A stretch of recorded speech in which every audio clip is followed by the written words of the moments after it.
How to start a drop servicing business for beginners. These steps can be done all on your own, but if you want to get up and running as fast as possible, and maximize your chances of success, you may want to invest in a course.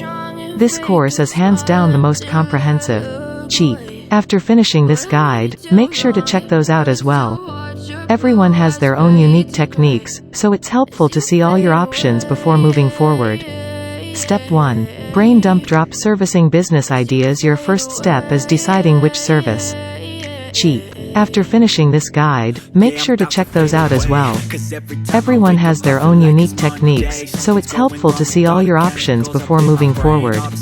Step 1. Brain dump drop servicing business ideas. Your first step is deciding which service you're going to offer, and who you're going to offer it to. Start by brain dumping. Grab a sheet of paper and start writing out every skill you already know how to do, every skill you're interested in learning, every skill that has high demand. Check freelance job boards and Google Trends.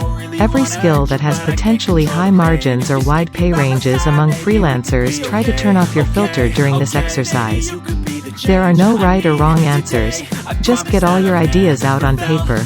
After your brain has finished its dump, go back and circle your top 3 choices. You might be tempted to offer many services, whatever your clients need to be done.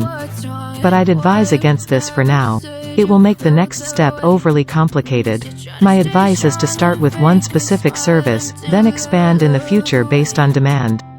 Step 2. Build your team. Your next step is to find the people who you'll outsource the work to.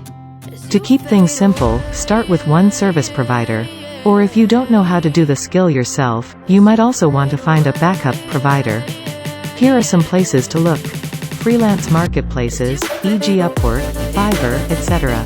Job boards specific to your service, e.g. ProBlogger for writers, freelancing and service-specific Facebook groups, e.g. Pinterest groups for Pinterest freelancers, freelance websites in the Philippines, e.g. for affordable graphic design and other services. When sifting through candidates, keep a lookout for stay-at-home moms and housewives. If you find someone whose partner carries the financial load, they might not care about earning low wages. They just want something flexible that keeps them busy and feeling productive. Wherever you look, narrow your candidates down to your top 5 to 10 favorites, and then offer each of them a paid practice assignment. Yes, it's an upfront investment, but choosing the right service provider now will save you headaches down the line. When running the trial assignments, pay attention to response time, who follows directions, who has the most talent, who seems like they'd be a pleasure to work with. Remember, skills are usually much easier to train than reliability, attention to detail, and attitude. Lastly, to keep things simple, you're going to want to find a service provider that charges per project. If they charge per hour, you're in for a headache. Should you hire a white label agency for your drop servicing team? A white label marketing agency is a company that works with service resellers, like drop servicers. Some drop serving guides recommend white label agencies because, in theory, they are more reliable than outsourcing to a single freelancer, who may flake out on you. While this may be true, it creates a new problem. A white label agency essentially adds another middleman to the mix. This means one of two things. You'll have to pay more and your margins will be lower. You may pay the same, but you'll receive poorer quality work. Think about it. If price is fixed, you will always be able to find better quality freelancers if you hire directly versus working with another agency. When you hire an agency, you're paying for the service plus the agency's overhead and markup. That means the person doing the actual work is earning very little. And at some point, quality will slip. If you're charging premium prices for your services, this can't happen.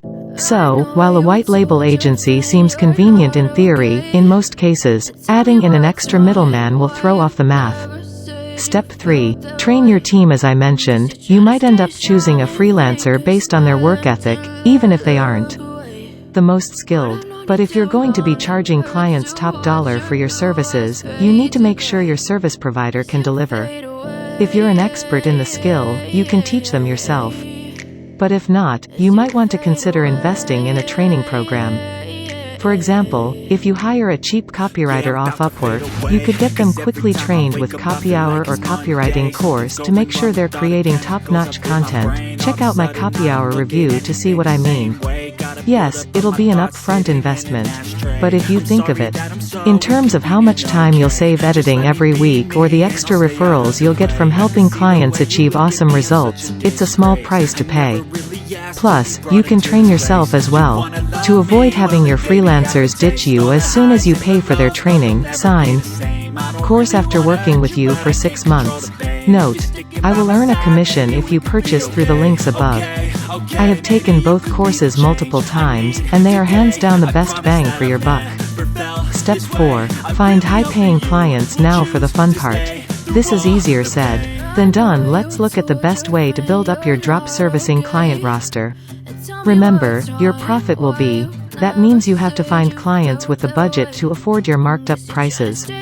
Odds are, they won't be solopreneurs and startups just getting off the ground. You'll need to target established companies, or well-funded startups, with giant marketing budgets. But where do you find these clients? We'll get to that in a sec. Step 5. Get paid. The idea is to keep things as simple as possible when just starting. There's no point in setting up elaborate payment systems and checkout carts when you don't even have any clients. If you're working with domestic clients, a business PayPal account will do. To send and receive money overseas as cheaply as possible, check out Wise, formerly TransferWise. This has saved me loads. But where do you find these clients? We'll get to that in a sec. Step 5. Get paid. The idea is to keep things as simple as possible when just starting. There's no point in setting line 2 up elaborate payment systems and checkout carts when you don't even have any clients. If you're working with domestic clients, a business PayPal account will do. To send and receive money overseas as cheaply as possible, check out Wise, formerly TransferWise. This has saved me loads of money. How to find drop servicing clients. Every other drop servicing guide you read online will tell you one of your first steps is to set up a website and a lead generation system. I'm going to politely disagree. Remember, we're building a lean startup. We want to keep things as simple as possible until we validate our business and get traction. Right now, a website is just a time-sucking distraction. Let me repeat. You do not need a website to land your first clients. Drop servicing without a website. The main purpose of a website is to show potential clients that you're legit. But the easiest way to land your first clients is to work with people who trust you and already know you're legit. Your network. Yes, someday you'll want to put together a professional-looking website. When you do, here's the best platform I'd use. But for now, all you need is some strong samples and solid people skills. Pay your freelancer to make you some samples, then start reaching out to people. Old school buddies, ex-employers, family, neighbors, gym buddies, church members. Choose people you know who seem like they might have some decent connections, and chat them up. Ask them about their work. And they'll ask about yours. Say you just started your service agency. Then, ask them if they know of anyone who needs help with that service. There's no need to be weird or salesy. Just throw it out naturally into the conversation. If you talk to enough people, and you're offering bites, your first client is the hardest to land. But if you have the built-in trust from a referral, it'll be much easier. Then, when you do score a client, you need to wow their pants off. Do everything in your power to make it impossible for them not to refer you to their colleagues and give you a shining testimonial. Keep doing this, and your client list will start growing by word of mouth alone. No fancy website or marketing tools needed. Once you've gathered a few testimonials and have helped your clients achieve impressive results, then, and only then, you should consider setting up a website, social media, YouTube channel, blog, lead magnets, marketing systems, lead generation funnels, lead general system, whatever fits your fancy. Just don't make the mistake of spending months getting ready to land clients. Line 2 that you burn out before even getting started, versus going out and getting quick wins. Once you're off the ground and making at least $1,000 per month, I would then set up a full website and sales funnel using Kartra. This link will get you a free trial. This is by far the best all-in-one platform for drop servicing, especially if aren't tech-savvy enough to puzzle piece together your own website, funnel, autoresponders, etc. When the time comes to set up your site, here are some solid drop servicing website examples to draw inspiration from. Thanks for watching.